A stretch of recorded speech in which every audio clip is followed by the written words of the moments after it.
buenas tardes, en realidad con todos, ¿no? Muchas gracias por la puntualidad y por haberse inscrito en el evento.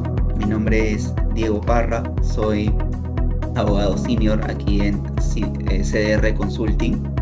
En esta oportunidad hemos preparado la presente mesa para discutir un poco y abordar cuáles son las novedades que nos presenta la nueva Ley General de Contrataciones Públicas, que ha sido recientemente publicada en el Diario Oficial El Peruano el 27 de junio de 2024, ¿no? De hecho, nos trae un nuevo régimen de regulación a las contrataciones estatales y pasaría pues a reemplazar a lo que es la ley de contrataciones del Estado.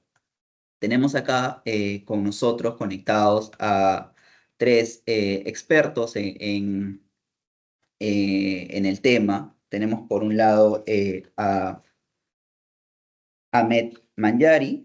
Ahmed es árbitro y miembro de Dispute Boards, es consultor en infraestructura, regulación y solución de controversias, es magíster en Derecho por la PUC y especializado en Construction Project Management, es docente en Centrum PUC, UPC y otras universidades, es miembro de la Sociedad Peruana de Derecho de la Construcción y fue asociado en las firmas Campos Arbitraje Infraestructura y Bullard Falla Escurra.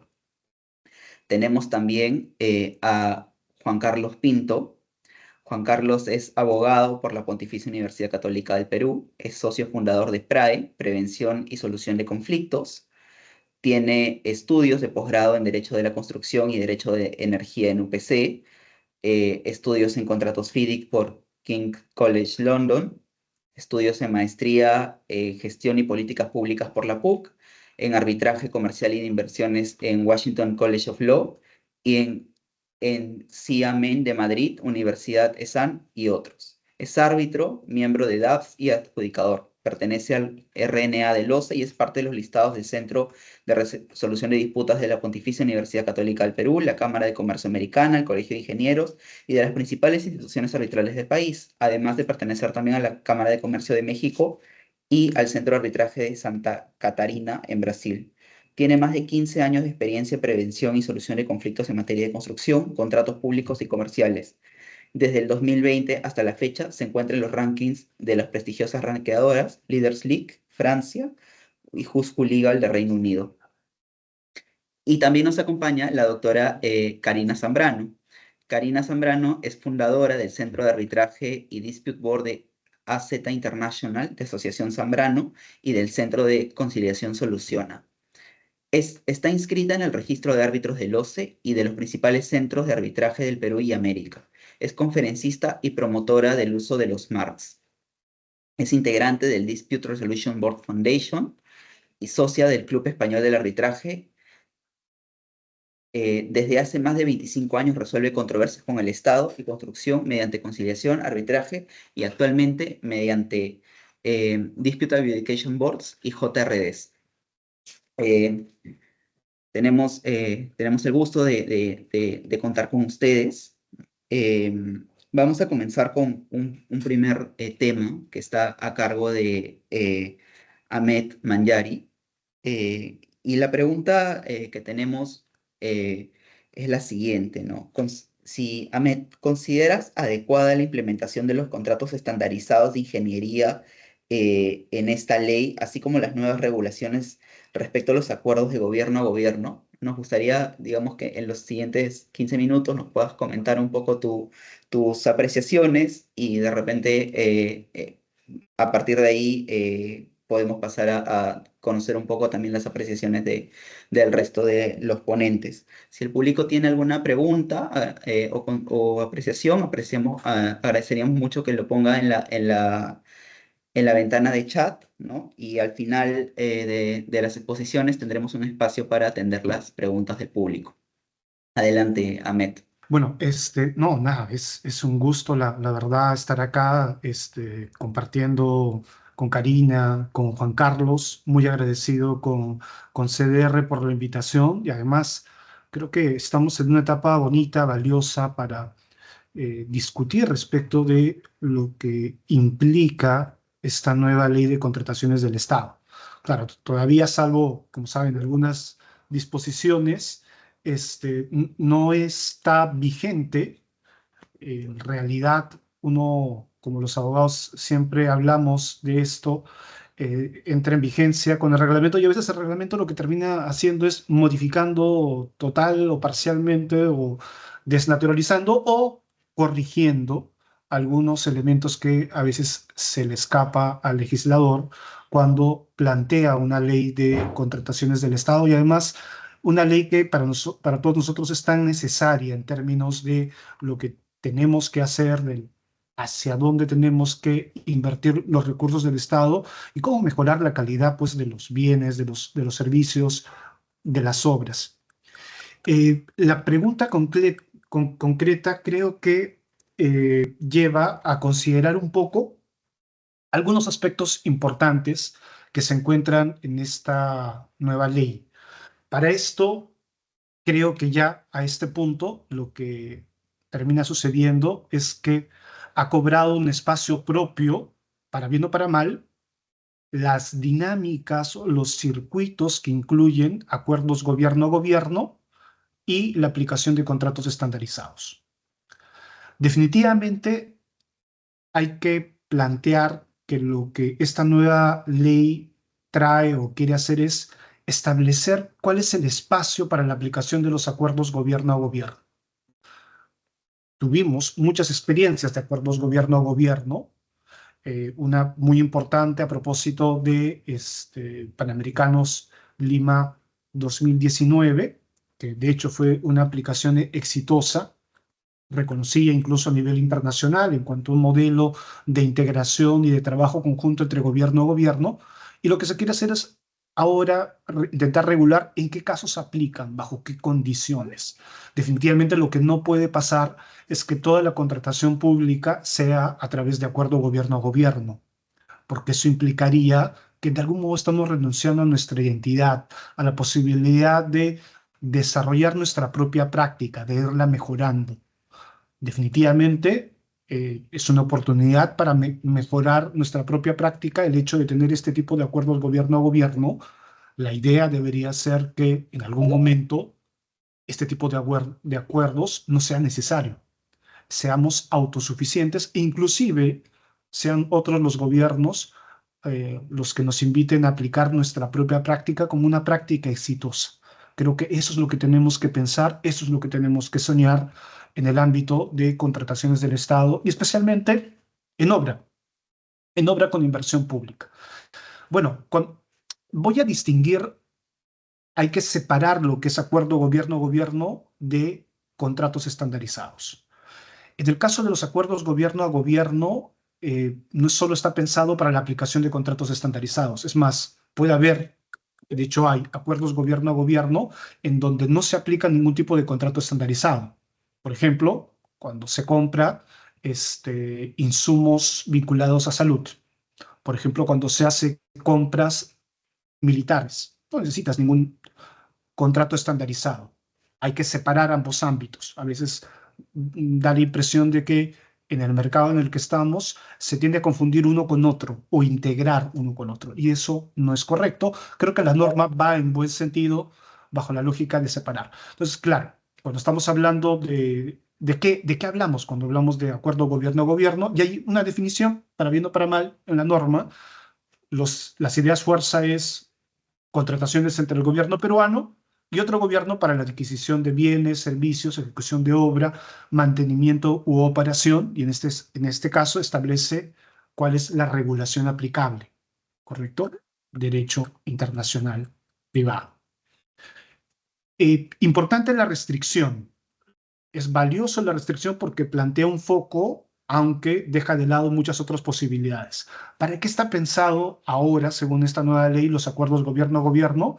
Para objetos contractuales de alta complejidad que requieren asistencia técnica. Entonces, claro, alguien se preguntará, voy a comprar medicina, necesito un acuerdo gobierno a gobierno, voy a desarrollar infraestructura educativa, necesito un acuerdo gobierno a gobierno. En principio alguien diría que no, porque la infraestructura educativa no es que es compleja de desarrollar. Vamos a hacer proyectos de tunelería. Puede ser que necesitemos un acuerdo gobierno-gobierno, porque los proyectos de tunelería son altamente complejos aquí y en cualquier parte del mundo, además de costosos. Para bienes y servicios estratégicos para la defensa nacional y orden interno. Creo que cae por su propio peso. De hecho, los acuerdos gobierno a gobierno peruanos surgieron bajo este enfoque. Se requiere además autorización mediante decreto supremo refrendado por el ministro del sector. Creo que es importante porque esto implica que existe rectoría en el sector y en el contexto de la planificación del sector, teniendo en cuenta la rectoría, eh, es posible identificar cuándo se necesita un acuerdo gobierno a gobierno. Esto es bastante valioso porque permite articular bajo un enfoque mucho más integral. Definitivamente este tipo de decisiones se deberían tomar a nivel inclusive de Consejo de Ministros, ¿correcto? Bajo una lógica de planificación. Eso es valioso. Para su aprobación se deben cumplir varios requisitos, incluyendo informe que sustenten ventajas y análisis costo-beneficio. Vamos a ver cómo se regula esto. Hay algunos elementos que están en la ley y yo lo encuentro valioso bajo el sentido de que no cualquier acuerdo gobierno-gobierno o cualquier necesidad de firmar un acuerdo gobierno va a pasar el filtro. Tiene que haber un informe que identifique potenciales gobiernos que pueden cumplir lo requerido, opinión favorable sobre la capacidad presupuestal. Está pensado para proyectos de inversión. Para proyectos de inversión debe haber la opinión del OPMI sobre alineamiento con objetivos. Esto implica, eso llama al hecho de que debe existir una planificación pensada de modo integral. Hay algunas condiciones que deben cumplir. Resalto solo algunas porque están vinculadas a la alta complejidad, entre otras características que he mencionado. Montos mínimos de inversión, ¿sí? 40.000 UITs, básicamente 200 millones. Tiene que tener el valor del proyecto, servicio, etcétera, para que pase el filtro de que existe un acuerdo gobierno-gobierno. Y esto es importante, porque un acuerdo gobierno-gobierno es costoso para el Perú. Requiere, como vamos a ver más adelante, no solo la firma de un acuerdo, sino además del pago que se realiza a la contraparte, al gobierno y a la asistencia que brinda, requiere que el mismo Estado peruano, la entidad correspondiente, se prepare para tener una estructura espejo, por ejemplo, respecto de lo que el gobierno necesita. Ese es un elemento importante. Debe haber, de ser el caso, una evaluación previa del sistema de entrega. Ahora voy a mencionar algo de eso, que yo creo que es algo importante. Es una innovación que encuentro en la ley que es valiosísima. Debe haber actualización de información para proyectos previamente viables, opinión favorable sobre capacidad presupuestal, obligación de reportar trimestralmente la proyección de costos. Como se logra identificar una serie de criterios que son necesarios de analizar cuando se elabora este informe que viabilice o los informes que viabilicen la necesidad o la posibilidad de firmar este acuerdo gobierno-gobierno. Más allá de que algunos quieran quitar algunos indicadores o algunos quieran añadir otros, es importante tener una base. ¿Cuándo debemos tener, cuándo podemos aplicar acuerdo gobierno-gobierno? Y esta ley lo trae. En la mayor parte de los aspectos yo lo encuentro pertinente. Además, recoge ya la práctica acumulada que hemos venido teniendo, ¿no? Ya tenemos básicamente 6 acuerdos gobierno-gobierno, 5 acuerdos gobierno-gobierno, y la impresión es que cada acuerdo gobierno-gobierno o cada contexto de desarrollo del acuerdo gobierno a gobierno ha permitido ir fortaleciendo qué es lo que necesita el Estado peruano y cómo se tiene que regular, ¿correcto? Esta ley trae esas buenas prácticas acumuladas o esas lecciones aprendidas. El contrato además debe incluir cláusulas mínimas, ¿sí? Lo interesante, aquí cabría analizar bajo un enfoque de derecho internacional si la consecuencia del incumplimiento de estos requisitos trae como consecuencia definitivamente, por ejemplo, la declaración de que se trataría de un contrato inválido o ineficaz. Esto lo dejamos para otro momento. Vamos a ver qué se establece en el reglamento. Plan de transferencia de conocimientos. plan para el legado del país. Es decir, qué pasa cuando el acuerdo de gobierno culmine, cuáles son los criterios, estándares, los indicadores clave para medir la transferencia de conocimientos y el legado del país. En estos dos puntos me parece que necesitamos mucha mayor práctica, visibilizar lo que ha pasado. Hay una impresión muy subjetiva cuando sobre todo estamos en este tipo de eventos de que ya hay transferencia de conocimientos, hay muchos actores peruanos, muchos profesionales peruanos que tienen expertise conforme a estos estándares, conforme a este tipo de conocimientos y saberes. Algunos de estos profesionales han sido invitados a trabajar en otras partes del mundo aplicando estos conocimientos que han recibido. Lo interesante sería recibir, mantener este conocimiento y aplicarlo no solo a los proyectos bajo acuerdo gobierno a gobierno, sino bajo todo el ámbito de contrataciones del Estado. Y eso implica una mirada mucho más profunda que tiene que ver con cómo seguir garantizando o mejorando nuestro servicio civil, ¿correcto? Por otro lado está la obligación de remitir documentación, básicamente, entre otras cosas, vinculado a lo que se necesita a nivel sectorial, pero también respecto de lo que Contraloría General establece como estándares, la posibilidad de que se terminen los contratos por actos de corrupción. Esto es importante, esto está en la Ley de Contrataciones del Estado respecto de cualquier otro contrato y aplica también para el caso de acuerdos gobierno a gobierno. La ejecución se somete a control, la invitación es que sea control simultáneo por parte de la Contraloría General. Se deben cumplir también otras condiciones como contar una estructura de gestión de proyectos. Y yo creo que esto es valiosísimo, porque la invitación, ya tenemos una política en el Perú de ir implementando progresivamente PMOs, oficinas de gestión de proyecto. Una condición necesaria para gestionar un acuerdo gobierno a gobierno es que la entidad, el proyecto, la unidad específica que administra el acuerdo gobierno a gobierno debe tener una estructura de gestión de proyectos, debe tener un PMO. Esta condición, este requisito planteado en la ley me parece pertinente. Ahora, vamos a pasar ahora a lo que son los contratos estandarizados. Y aquí algo que debo indicar es que cuando hablamos de contratos estandarizados, normalmente lo enfocamos mal. Antes de hablar de contratos estandarizados, debemos hablar de modalidades de entrega o de sistemas de entrega. ¿Qué sucede? Lo valioso de los contratos... Sí, Diego, adelante. Sí, de hecho, Ahmed, justo te queríamos hacer una pregunta al respecto, ¿no? ¿Cuál es tu percepción o tu apreciación respecto a esta iniciativa del gobierno de colocar en la ley de contrataciones, ¿no? El uso de contratos estandarizados y qué tan atractivo haga digamos, a los buenos postores, a los buenos contratistas, ¿no? Implementar o sumarse a proyectos que puedan estar gobernados bajo esta próxima regulación, ¿no? Sí, es una excelente pregunta y además la respuesta es muy compleja, ¿sí? Yo creo que en términos conceptuales es valioso lo que se ha colocado en la nueva ley, porque la nueva ley parte de un concepto adecuado en términos de gestión de proyectos de construcción. Porque más importante que elegir el contrato estandarizado es definir el sistema de entrega. Solo una vez definido el sistema de entrega, uno elige el contrato. Y lo que la norma dice es eso. No, me gustaría que lo diga de modo mucho más claro, pero permite deducir lo siguiente. Cuando se contrata obra, lo que se tiene que definir es cuál es el método de entrega, primero.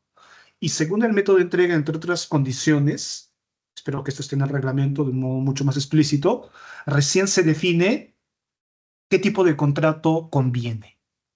En algunos casos va a ser pertinente un contrato estandarizado, en otros casos la regulación del contrato de obra que se establezca en el reglamento. No está regulado completamente los contratos de obra pública que van a aparecer en el reglamento. Probablemente va a ser muy semejante a lo que ya tenemos. Lo ideal es que no necesariamente sea así. si no se permite otro tipo de regulación. Pero ese es otro tema. Entonces, ese es un elemento valioso. ¿Por qué? Porque hay varias maneras de plantear los sistemas de entrega y tienen que ver con las preguntas que se hace aquel que necesita un proyecto. Yo quiero un proyecto muy sofisticado. Perfecto. Probablemente para eso, como saben, menciono algunos de los métodos. El método tradicional es el clásico donde primero se hace diseño, se licita al diseñador y luego se concluye el diseño, hay un expediente técnico, hay un detalle en la ingeniería, hay un presupuesto proyectado que permite eh, dar lanzar información al mercado respecto de cuánto puede costar la ejecución de obra. Y aparece un procedimiento de selección para licitar la obra y contratar a un ejecutor de obra. Ese es el método tradicional. Normalmente es el método más condenado, porque se dice que el sistema que hay en la ley de contrataciones es malo. Yo creo que no. O sea, hay una regulación mala. El sistema tradicional tiene muchas virtudes. ¿Por qué? ¿Cuáles son las virtudes? Que permite cuidar primero que para iniciar la construcción se tiene que tener diseño cerrado. Lo que pasa es que se tendría que tener un diseño de calidad. A eso invita el método tradicional. Y otro elemento clave es que cuando se utiliza este método, el costo es acotado. Se puede controlar mejor el costo. Ahora, si uno utiliza otro sistema de entrega como uno en el cual un mismo contratista hace diseño y construcción, claro, hay riesgos que desaparecen, se trasladan al contratista. Esta lógica de que el contratista ejecutor de obra no tiene riesgo de diseño y todos los problemas que esto genera, desaparece. En principio desaparece. Pero ¿qué cosa sucede? Aparecen otros problemas, porque es más complicado identificar cuál es el requerimiento inicial del propietario de la entidad. Y por otro lado, el costo, hay data de esto, sube automáticamente solo por la elección de este método. Pero es un método que permite ejecutar un proyecto en menor tiempo. Permite incluso aplicar el fast track, ¿correcto? Hay otros sistemas de entrega como el Integrated Project System, el IPD, que tienen otra metodología. Pero a ver, los contratos estandarizados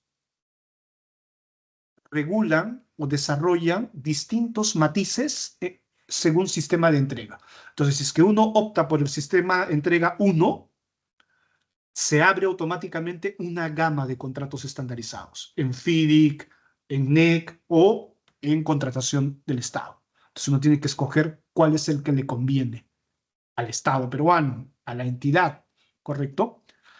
En ese sentido, creo que es valioso. Ojo que con la nueva norma, si es posible, yo lo deduzco así, utilizar un contrato estandarizado, aunque no se tenga un acuerdo gobierno a gobierno.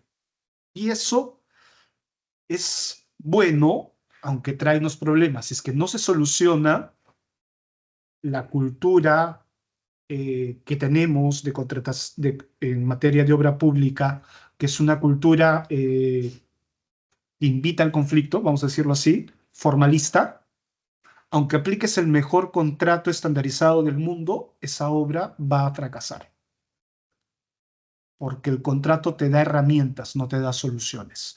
Sí, Diego, De sé que hecho, mi tiempo ya es está acotado, pero sí, adelante, sí. sí, de hecho, es bastante importante lo que mencionas porque al menos en un contrato de infraestructura, la decisión, ¿no? de utilizar un Project Delivery System adecuado es crucial para también la distribución de riesgos, ya que esto precisamente, si no está correctamente distribuido, ¿no?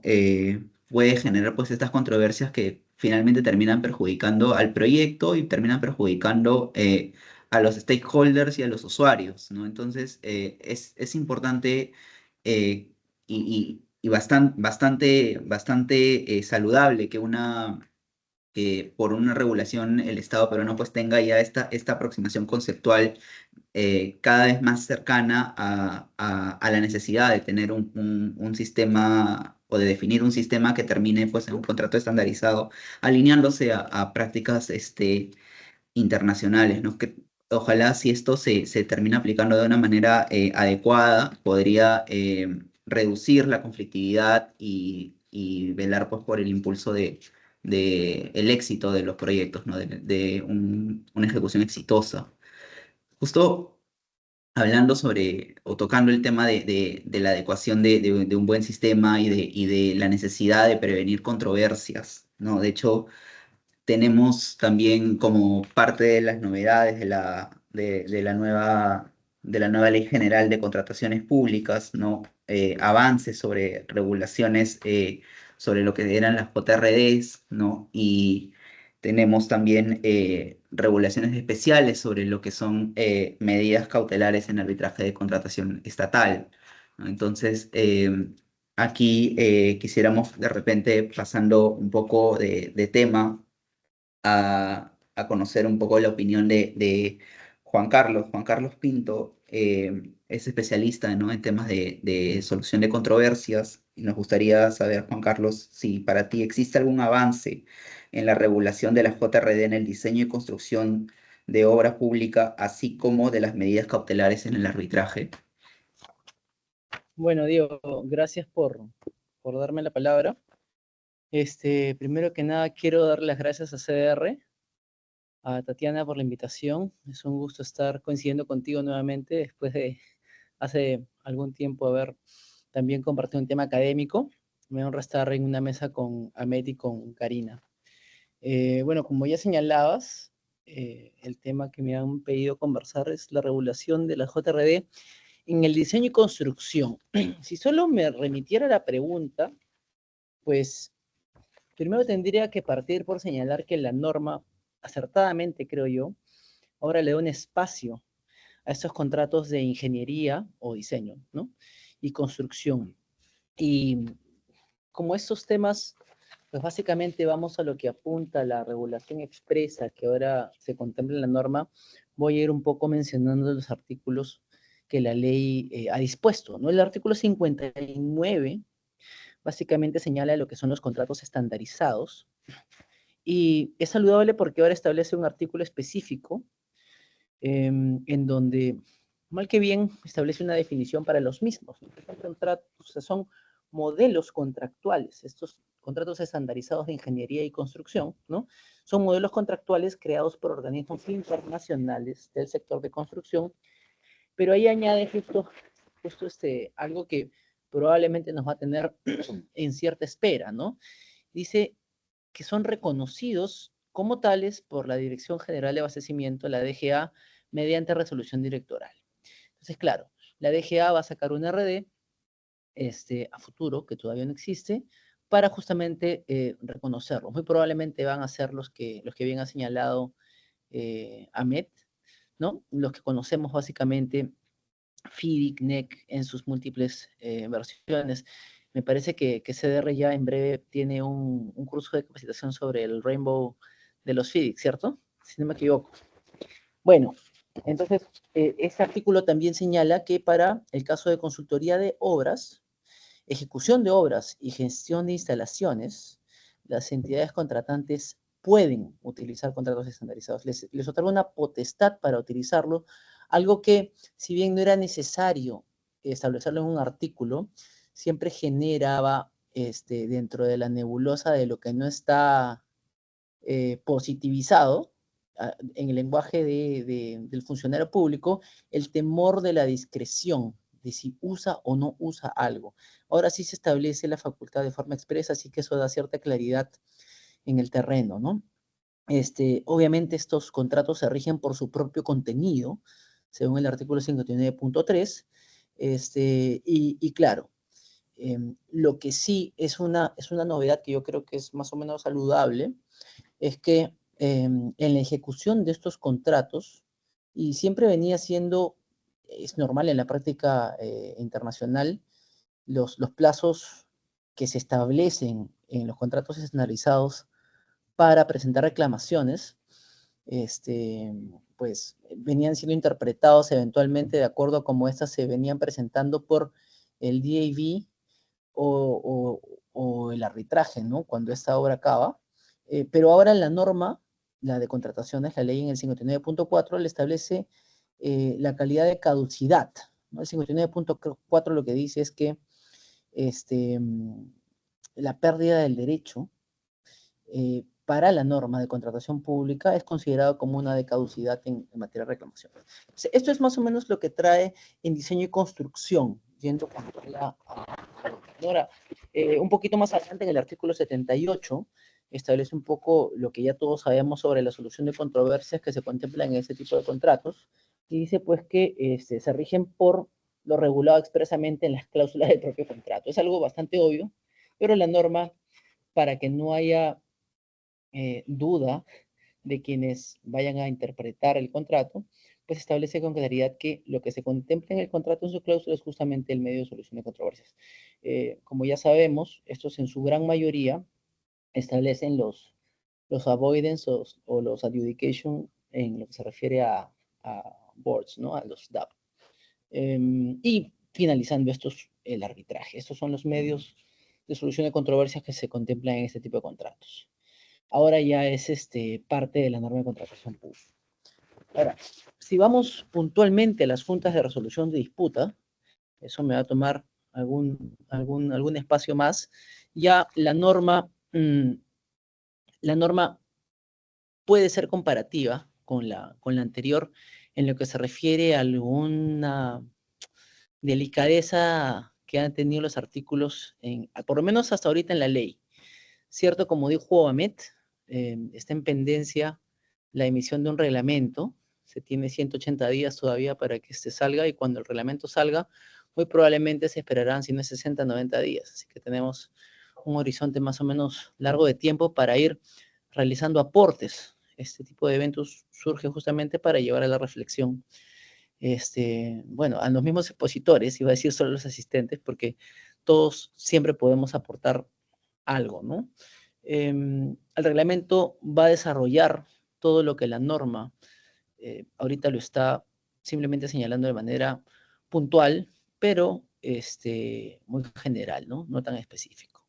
La JRD se sigue manteniendo como un mecanismo, ¿no? Por excelencia en el tema de obras, pero la novedad está en que ahora se establece con mucha claridad que es institucional y que solamente va a estar a cargo de instituciones acreditadas.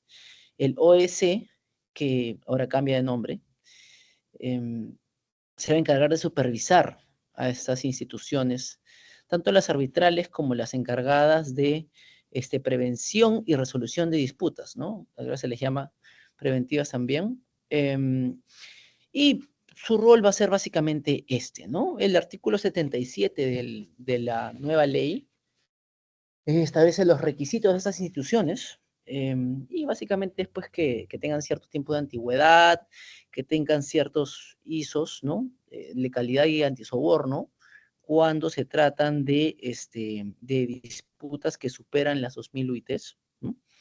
Y un tiempo de experiencia de 5 años por lo menos en ese tipo de procesos. Estos son los requisitos más saltantes, fuera de los otros que ahí se establecen.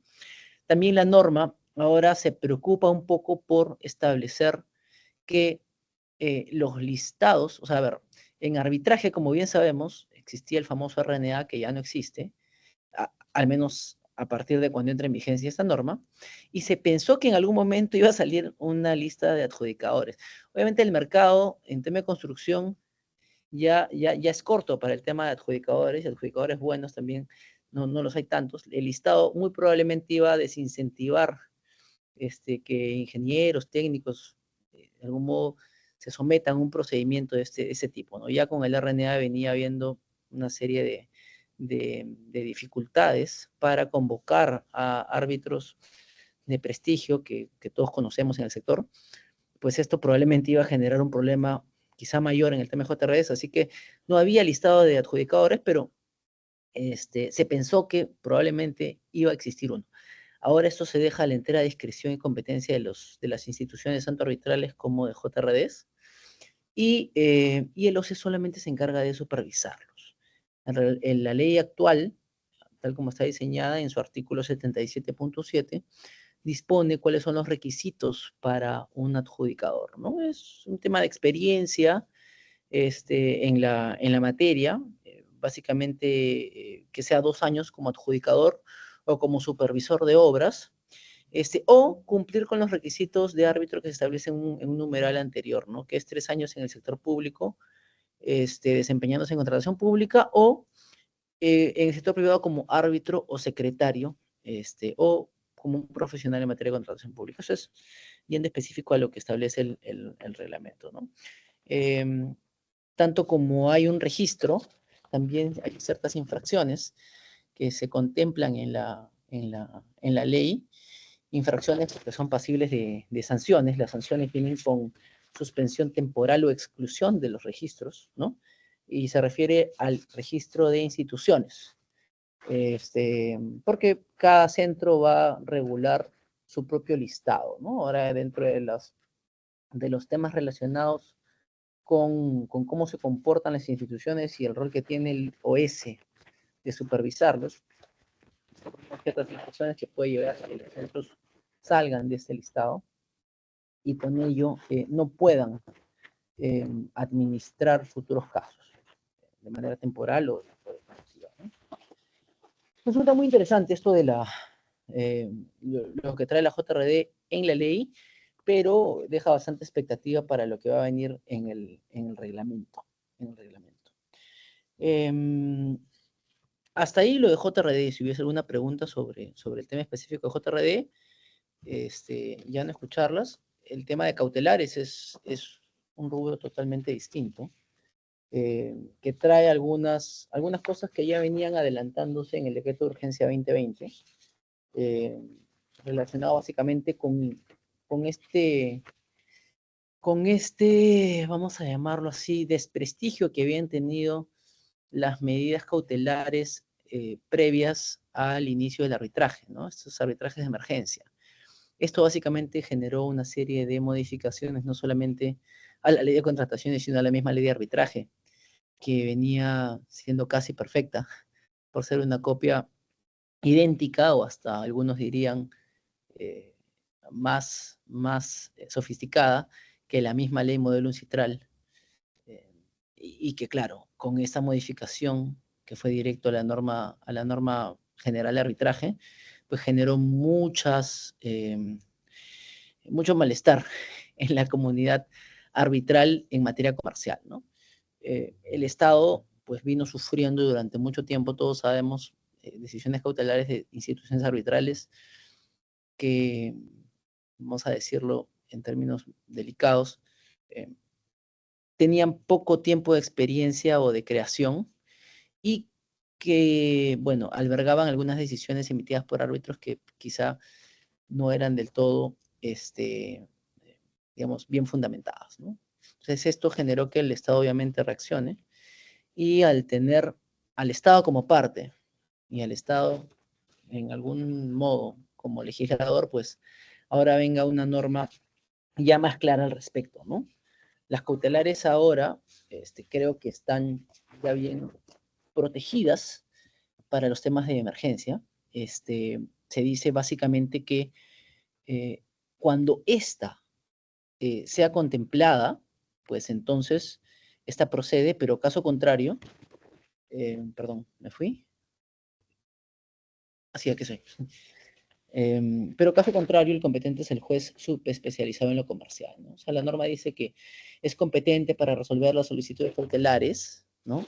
Antes de la constitución del tribunal arbitral, en donde no sea de aplicación al derecho de emergencia, es lo que dice la norma, con lo cual habrán algunos casos en donde sea de aplicación, y esto debería ser específicamente cuando las partes así lo establecen en el contrato. Recuerden que el contrato forma parte de las bases que son objeto de observaciones y consultas en la fase de consultas y observaciones, en la respectiva licitación o concurso público, en el procedimiento del cual dependan, y que estas son negociables de algún modo. Entonces, si no está en el contrato, va a tener que regirse aquí de acuerdo a la ley y será el juez. Ahora, había pues este shopping del foro donde se interponía la cautelar, eso también era un problema, y ahora lo establece muy clara la norma que esto va a ser competencia de razón del territorio de acuerdo al lugar señalado por la entidad contratante como su domicilio, ¿no? Y esta competencia es improrrogable, y la contravención de esto, o sea, si se interpone en otro lugar la medida cautelar, pues es nula, ¿no? Así lo dice con claridad la norma. Lo que ya conocíamos, pues que el tribunal arbitral, una vez que se constituye, es competente para conocer las cautelares. Y bueno, que no procede la cautelar que no sea trasladada a la contraparte. O sea, el inaudita pars desaparece en contratación con el Estado.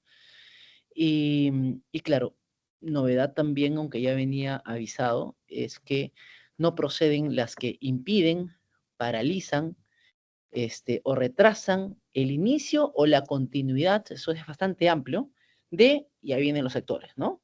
Ejecución de obras en salud, educación, infraestructura vial, saneamiento, gestión y conservación por niveles de servicio para el mantenimiento vial. O sea, básicamente, todo lo que es carreteras, ¿no? Infraestructura vial en general, salud y educación. No veo aquí temas de infraestructura, por ejemplo, en el sector de educación, pero así es como está la norma. De algún modo, si se agregaba más, ya iba a ser todos los sectores. Así que estas creo que han sido escogidas como las más sensibles, las que no deberían detenerse por ningún motivo, ¿no? Algo interesante ya para terminar en relación con la contracautela, que viene siendo un análisis medio exegético, pero para esos efectos la norma es lo que su texto específico señala, y con eso estamos haciendo una especie de resumen para, para quien todavía no ha tenido la chance de leerla. En la contracautela se establece que solamente procede caución juratoria para contrataciones hasta 200 UITs. Para todo lo demás, es una carta fianza financiera patrimonial o bancaria, incondicional, solidaria, irrevocable y todas las características que ya conocemos, ¿no? Ahora,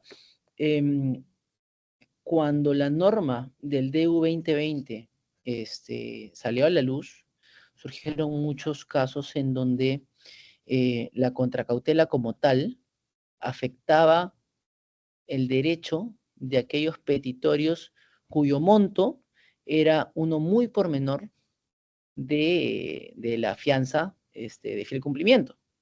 Y salieron algunas valientes decisiones de árbitros de emergencia incluso, o árbitras de emergencia, haciendo digamos, aplicando el control difuso, ¿no? Muy conocido en el ambiente del arbitraje.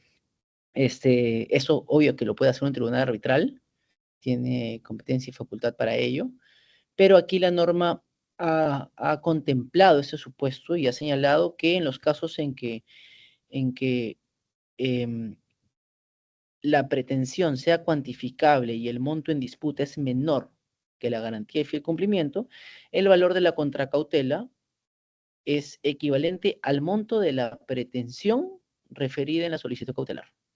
Con eso se equilibra un poco este desequilibrio que podría surgir para estos casos donde los montos sean menores y la fianza, como regla general, es definida por la garantía de fiel cumplimiento, ¿no? Eso es básicamente todo lo que viene en torno al tema que se me ha asignado para JRDs, para las cautelares, materias ya más o menos previstas desde que venía el 2020 y bueno, esta norma ha estado buen tiempo en discusión, en debate, en conferencias. No resulta ser una novedad lo que ahora contempla, ¿no? Igual hay bastante expectativa por lo que el reglamento debe traer. Estos foros son muy saludables justamente para incentivar la discusión y el intercambio de ideas. Gracias, Diego.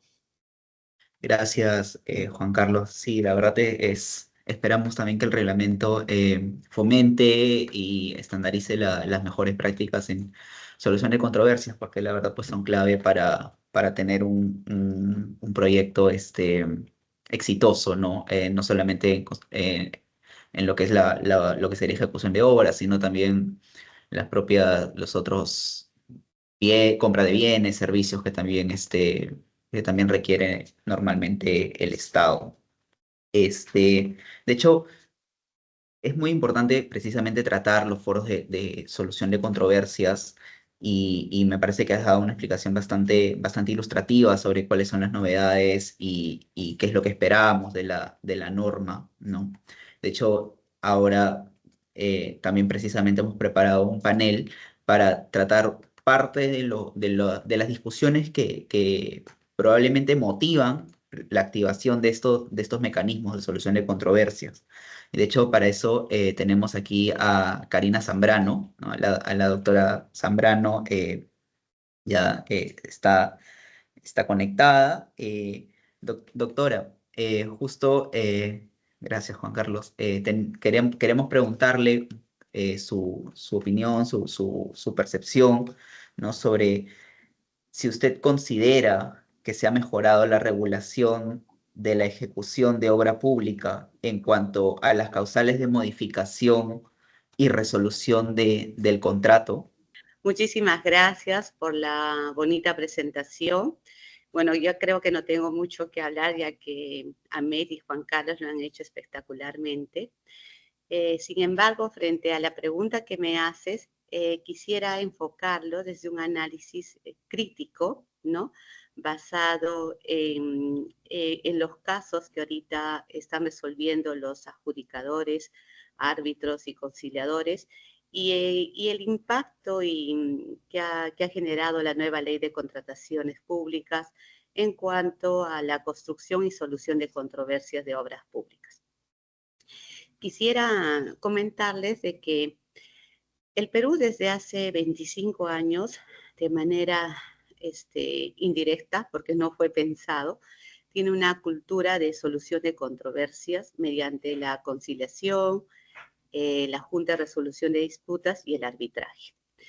Si bien en el Perú existen actualmente más de 500 árbitros, más de 100 adjudicadores y como 10.000 conciliadores que actualmente resuelven controversias en construcción, tenemos que tener en cuenta de que somos el único país en el mundo, bueno, ya Brasil lo tiene hace 2 meses, desde abril, que resuelve controversias con el Estado en los contratos privados, en los contratos nacionales. Y además, tenemos a la JRD, que es obligatoria a partir de 20 millones, y tenemos a la conciliación, que resuelve en distintas materias que las partes soliciten, pero no la nulidad, ni la indemnización de daños y perjuicios, ni menos enriquecimiento sin caso indebido, que está limitado para todos los 3 marcos. Sin embargo, no podemos perder la perspectiva de que estos mecanismos de alguna manera han contribuido a reducir el tiempo en el que normalmente se resolvían las controversias. Recordemos que tenemos un poder judicial que demoraba entre 2, 3 y a veces sin tiempo resolviendo las controversias. Pero el arbitraje, la Junta de Resolución de Disputas y la conciliación reducen ese tiempo. Pero eso no es lo importante, sino que estas personas, estos terceros que pueden ser árbitros, adjudicadores o conciliadores, tienen la especialidad en la resolución de controversias y sobre todo de obra pública y de construcción. Estos expertos están caracterizados por un valor, si queremos decir, o un principio, que es la integridad. O sea, depende del tercero de si una solución es eficiente, es satisfactoria para las partes. Entonces, la elección del tercero es el elemento más importante en un mecanismo alternativo de resolución de controversias. En el caso específico de la JRD es una herramienta de gestión. Es tan valiosa la importancia de la JRD que es obligatorio su cumplimiento, obligatoria su incorporación en todos los contratos de construcción de obra nacionales e internacionales. La JRD es una herramienta valiosa, ¿no?, que tiene como madre los dispute board, y está probado en el mundo de que los dispute boards son eficientes para la construcción. Gracias a la carencia de mecanismos alternativos eficientes, es de que la legislación de contrataciones públicas incorpora la Junta de Resolución de Disputas. Y actualmente tenemos que esta herramienta de gestión está siendo muy valorada por las partes, porque está logrando el objetivo de toda obra, que es finalizar la obra dentro del plazo y de alguna manera genera satisfacción para la sociedad. Pero vamos a ir un poco más allá. ¿Cuál es el impacto de la normativa de contrataciones? Bueno, yo no tengo mucho ánimo porque conozco ya más de 6 normas de contrataciones y me siento como en el libro de Coquito, ¿no? Que te cambian una L, ya no se usa la L, ya no se usa la che, ya no se usa la ñ, o sea, siento que solo le hacen unos retoques, unas pequeñas modificaciones, pero en sí la sustancia no ha logrado, encontrar esta nueva ley, porque efectivamente las materias de adicionales no podemos ver ni en Junta de Resolución de Disputas ni en arbitraje, no podemos ver los temas de indemnización o enriquecimiento, temas muy álgidos y necesarios y vitales para toda obra. Recordemos que la obra se construye en el camino, no es perfecta. Entonces, las herramientas de gestión tienen que ayudar, tienen que contribuir a lograr ese objetivo. Pero si tenemos limitaciones, no lo vamos a poder lograr eficientemente. Pero ahí viene un elemento importante del adjudicador ODA, la creatividad.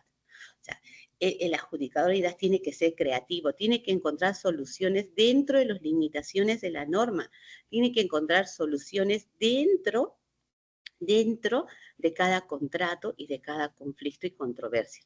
Esa creatividad solo te da la experiencia. Si el adjudicador no tiene esa experiencia, va a ser un problema más. Es más, va a encarecer el costo de la obra con los altos honorarios y no va a dar soluciones viables para las partes, ni para la entidad ni el contratista. Pero si este panel, comité o adjudicador tiene la suficiente experiencia y capacidad de dentro de los límites encontrar soluciones, ahí va a contribuir al impacto de la obra. Nos gustaría más, a los que practicamos estas herramientas valiosas, que la JRD se pareciera más a los DAPs, que son libres en cuanto a materia y son libres en cuanto a la elección de sus miembros, que todas se basan sobre todo en la integridad y la experiencia. Desde el Centro de Arbitraje de Asociación Zambrano, que es un centro administrador de arbitrajes y de JRD, puedo decirte de que realmente los temas de integridad no se garantizan porque obtener un compliance es lo más sencillo. O sea, es decir, con un compliance podemos asegurar la integridad de los adjudicadores, de los árbitros y todos aquellos que resuelven controversias en construcción. No, ¿ok? Que ellos estén incorporados en nuestra lista. ¿Y cuál va a ser esa elección? Si el director del centro es íntegro, efectivamente serán adjudicadores íntegros, pero si el director del centro no lo es, entonces no podemos dejar en manos de personas que no son íntegras las controversias. Y el otro tema es, la ley no habla si se excluye el registro actual o solo vamos a incorporar a los nuevos adjudicadores o árbitros. En todo caso, los dos sistemas están coexistiendo paralelamente. Yo creo que más allá de estas normas en general, pequeños cambios, retoques, yo creo que hay un artículo que sí está generando mucho daño e impacto al arbitraje y en obra pública. Este artículo en el cual, si las partes no establecen el convenio, cuál es el centro que va a administrar, entonces el contratista elige el centro. Yo creo que ese es el artículo más perverso que tiene la normativa de contrataciones y que se ratifica en la actual normativa, toda vez de que el contratista puede elegir el centro que desea a su antojo. Y el contratista, que no es María Teresa de Calcuta, no va a elegir pues un centro íntegro, va a buscar un centro que esté de acuerdo con sus deseos, ¿no? Es decir, que los árbitros sean a medida, que el laudo sea a su medida, como ya hemos visto, la creación de más de 300 centros de arbitraje.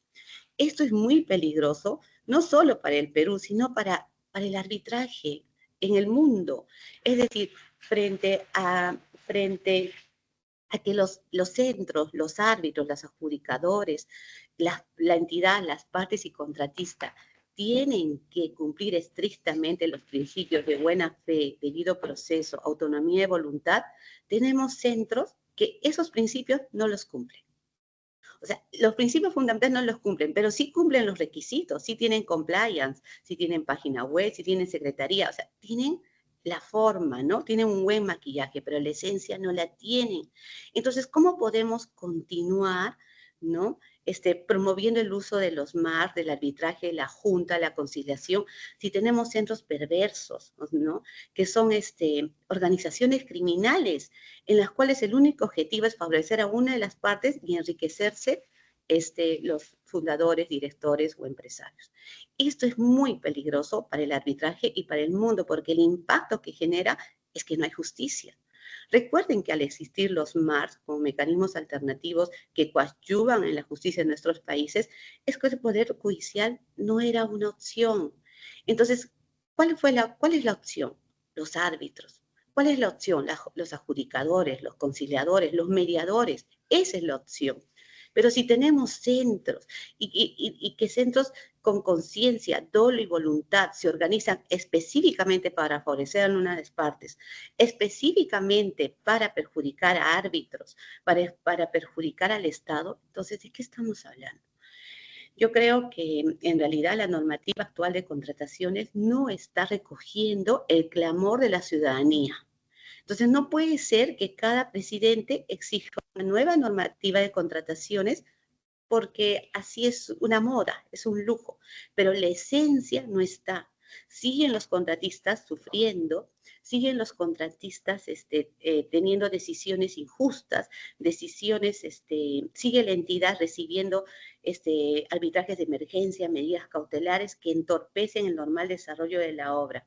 Entonces yo creo que es momento de hacer una reflexión, la ciudadanía, el Estado, los contratistas y sobre todo nosotros, los terceros, los adjudicadores, mediadores, conciliadores, árbitros, de que nosotros somos la única alternativa de verdadera justicia.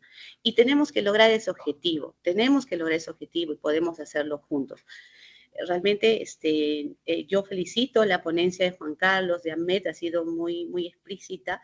Sin embargo, tenemos que buscar de alguna manera coadyuvar a mejorar esta herramienta valiosa que tenemos. La JRD es una herramienta valiosísima, es una herramienta de gestión valiosísima, pero depende mucho de la integridad e idoneidad con la cual se usa. Si no tenemos esa integridad, entonces se vuelve perversa, ¿no? Los centros de JRD y centros de arbitraje igual son valiosísimos. Todo el mundo nos admira, todo el mundo quiere tener la cantidad de juntas, de DAPs y de arbitrajes que tiene el Perú, ¿ok? Pero esto debe ir de la mano con la integridad, debemos ir a paso lento, ¿ok? Paso lento, y está en nuestras manos la elección de ese tercero. Es tan importante, ¿no? Que ese tercero no solo sea, sino también lo parezca. Yo creo que estos serían los alcances que te quiero hacer llegar, y que más allá de la pregunta que me dieron sobre el impacto y las perspectivas de la nueva ley, puedo concluir de que el impacto en realidad no recoge el clamor de las partes, ¿no? Y de la sociedad en conjunto. Creo que necesitamos otras herramientas, como por ejemplo, mejorar los temas de integridad, mejorar el tema de las técnicas de comunicación y negociación que ayudan a prevenir las controversias. Esto es valioso. ¿Cómo puedes prevenir controversias si no conoces técnicas de negociación, de comunicación? Imposible, ¿no? Entonces, tenemos que orientar nuestros esfuerzos a mejorar el valor humano. Yo creo que si hacemos eso, de alguna manera va a generar un impacto en la obra, en la sociedad y en nosotros. Muchas gracias. Muchas gracias, doctora Karina, por todas sus apreciaciones, la verdad, bastante valiosas y bastante adecuadas, porque nos da una perspectiva de lo que precisamente se busca o o cuál es la función que podría tener una norma que regula asuntos tan importantes para el gobierno, para el país en general y para el desarrollo. De hecho, veo que no hay alguna pregunta específica por parte del público, pero de repente podemos aprovechar este espacio, de repente cualquiera de los ponentes que nos estén acompañando, ¿no? Quizás nos pueda comentar algo sobre cuál sería su apreciación o sus alcances sobre de repente algunos nuevos enfoques que nos trae esta nueva regulación que prioriza la gestión adecuada de los riesgos, ¿no? O la optimización del valor, del valor de los recursos, ¿no? O de repente cómo busca también ajustarse, ¿no? O ajustar sus supuestos de modificación o terminación a, digamos, los términos que traigan de repente el contrato estandarizado que termine usándose, que no necesariamente tiene el mismo wording o sentido que la ley aplicable, ¿no? Y de repente podemos usar estos minutos que nos quedan como alguna reflexión final, ¿no? sobre esos asuntos. A ver, le voy a ganar la palabra a Met, pero voy a ser breve nada más, porque incluso Sí, te voy a citar, Met. adelante. Tú señalabas que no hay norma perfecta, pues, ¿no? Y en realidad, yo creo que si bien el enfoque de gestión por resultados, que ahora en la norma no se señala de forma expresa como el anterior sí lo señalaba, es un buen deseo, pero hay que ver si es que se ejecuta como tal, porque los mecanismos pueden estar ahora un poquito mejor pensados, capaz por ahí, pero quienes interpretan y aplican las normas son personas que si no tienen un criterio claro suficiente, y son autocríticos consigo mismo para actuar con responsabilidad, pues la norma va a seguir siendo un instrumento mal utilizado, ¿no? Esto ya lo dijo Ahmed en su exposición, yo coincido con él. Así que ese es mi comentario general. Yo voy a seguir haciendo hincapié en que son las personas y no las normas, las que hacen que éstas sean bien aplicadas o mal aplicadas. El temor a la responsabilidad funcional, que sí que es necesaria, pero que no puede ser un miedo que te lleve a sobrecargar de burocracia o de papeles o de firmas un documento, o que simplemente para que tú no decidas, si no lo decida el tribunal o el DAP, hace que todo se vea controversia. El informe de análisis costo-beneficio en muchos casos ha terminado siendo un saludo a la bandera en la norma anterior, ¿no? Hay algunas excepciones, sí, las conozco, algunas cuantas, en entidades me refiero, que sí han hecho uso de esos informes de forma responsable, pero no son todas. Acuérdense que el Perú está lleno de instituciones públicas, que son justamente los contratantes. Y los contratantes tienen una regulación que ahora le están haciendo más a medida de ellos. Entonces, es cierto que ahora toca interpretar la norma, justo los mismos funcionarios que van a ser contratantes en estos temas de obra que tanta necesidad tiene el país. Con eso cierro mi comentario. Sí, Muchas creo gracias, que... Juan Carlos. Creo que Ahmed, justo querías comentar algo. No, Adelante. sí. Además para, digamos, tal vez para que Karina nos ayude con un cierre con broche de oro. En efecto, hay varios temas que definitivamente la nueva norma trae y la dificultad es que tanto las innovaciones que trae esta nueva norma nos permiten crear mejores sistemas. Si conservamos taras, conservamos problemas, que todavía no se logran resolver. Y definitivamente creo que los tres de algún modo u otro hemos hecho referencia a que podemos tener los mejores estándares, las mejores prácticas, los mejores ISOs, contratos estandarizados de primer nivel, acuerdos gobierno a gobierno con los máximos estándares, PMO, BIM. Sin embargo, hay elementos que pasan por, en realidad, las buenas prácticas que se hacen intrínsecas a cada práctica individual, a cada práctica organizativa, ¿no? Y creo que ese es el principal reto. Si no resolvemos eso, definitivamente, como decimos los abogados, echa la ley, echa la trampa. Y eso no lo debemos permitir. Es más, probablemente no sería necesaria tanta norma si lo que se buscara o lo que se resolviera primero son estas taras, estos problemas transversales de nuestra práctica en contrataciones del Estado y en otros ámbitos, ¿no? Temas vinculados a transparencia, el buen uso del dinero, la realización del buen servicio. Creo que los tres, de algún modo, volvemos a eso. El tema es que eso no lo va a resolver una norma. Puede ayudar, pero no lo va a resolver.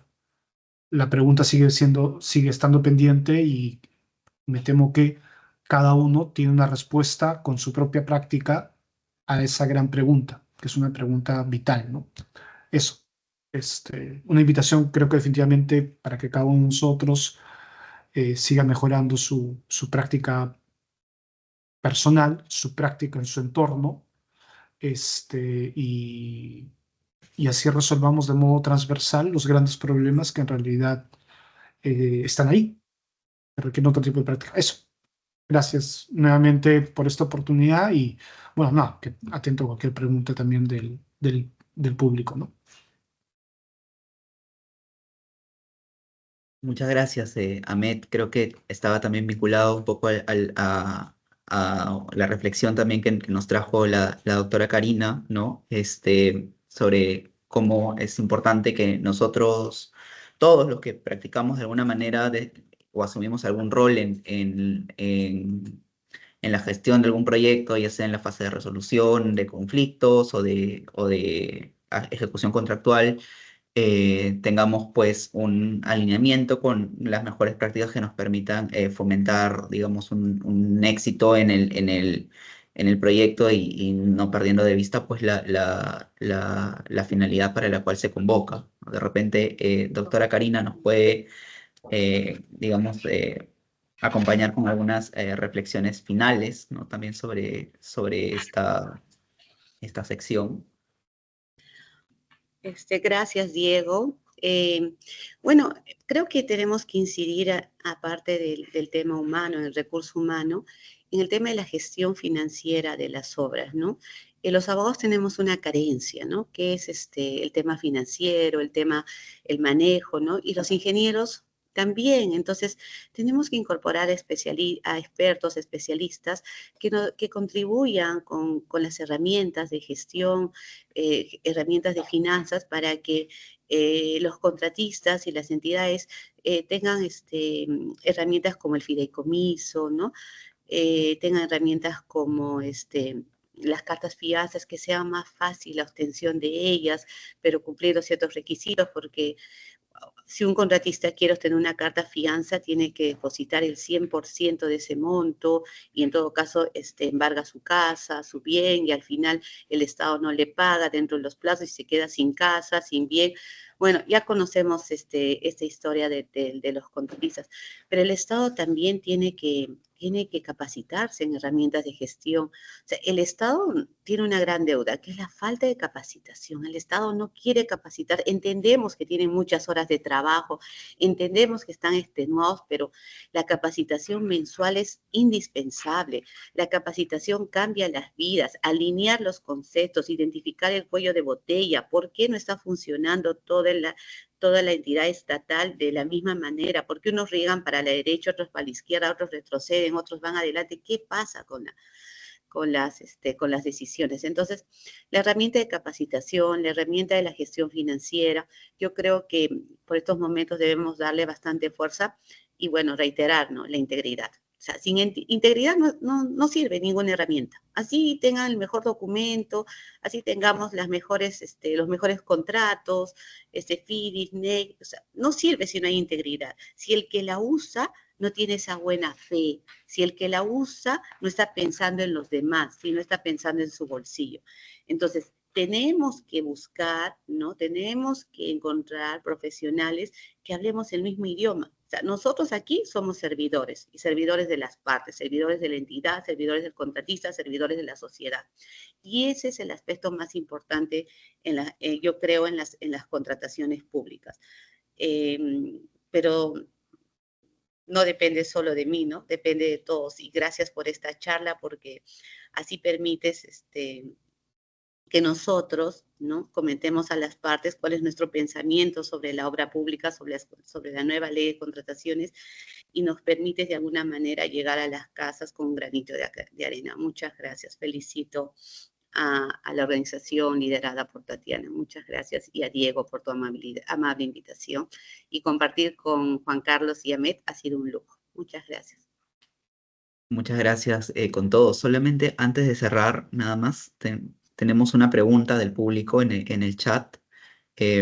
Dice Edgar, ¿saben si los CIP, ¿no?, los colegios de ingenieros de Lima y provincias, abrirán sus listas de adjudicadores a otras profesiones, dejando de exclusividad de ingenieros? De repente este dato, no sé si alguno tiene alguna noticia, o de repente es algo que se espera que se diga en otro momento. Ok, de repente yo te puedo ayudar con eso. El tema de los mecanismos alternativos, la JRD, el arbitraje, la conciliación, es de acuerdo a la oferta y la demanda. No hay ninguna limitación.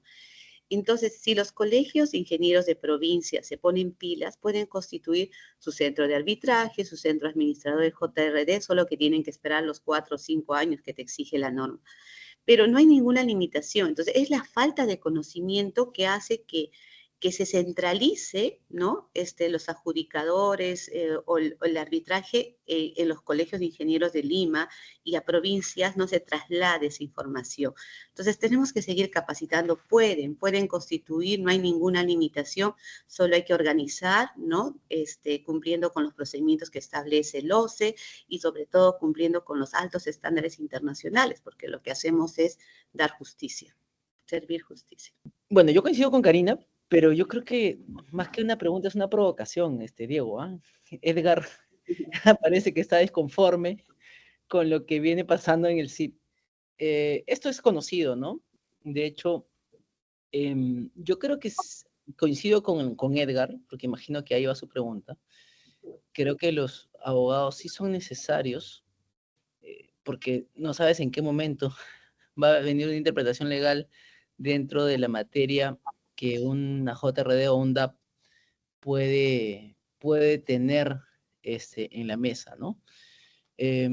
Cierto que en lo técnico nadie va a ganar en conocimiento a los ingenieros sobre su materia, pero los temas legales cada vez son con mayor cantidad objeto de reclamaciones, sumisiones, o también incluso dentro de asistencia informal, ¿no?